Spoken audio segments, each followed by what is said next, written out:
আমি 72 ঘন্টা সময় দিচ্ছি আমার বন্ধুদের। যদিও তারা দুষ্টুমি করছেন, তাও আমি কাউকে শত্রু ভাবি না।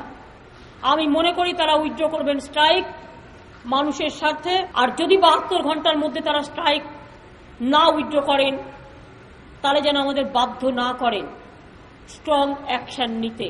আমরা হাইকোর্টের এই বন্ধ মেনে ডিক্লেয়ার করছি government it is unconstitutional and illegal.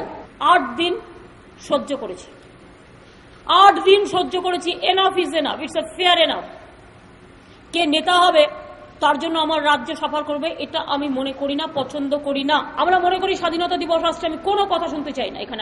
আমরা ভেরি রাফ অ্যান্ড টাফ। দার্জিলিংকে খুলে রাখতে হবে। কোন রকম কোনো বন্ধ এবং কোনো হটকারিতাকে গভর্নমেন্ট সাপোর্ট করবে না। ভদ্রতা করে আজকে শনিবার, শনি রবি সোম, শনি রবি 48 ঘন্টা 72 ঘন্টা সময় দিচ্ছি। আশা করি টোটালটা খুলে রাখা হবে। আর যদি না খুলে রাখা হয়, কোন রকম প্ররোচনা দেওয়া হয়, সংবিধান মেনেই, হাইকোর্টের ভার্ডিক্ট মেনেই গভর্নমেন্ট কিন্তু কঠোর হস্তে এটা মোকাবিলা করবে। Government will take strong action. তখন কিন্তু আমাদের এই নেতাগুলো দায়ী করবেন না আশা করি। আমি দার্জিলিং এর মানুষের স্বার্থে কাজটা করব।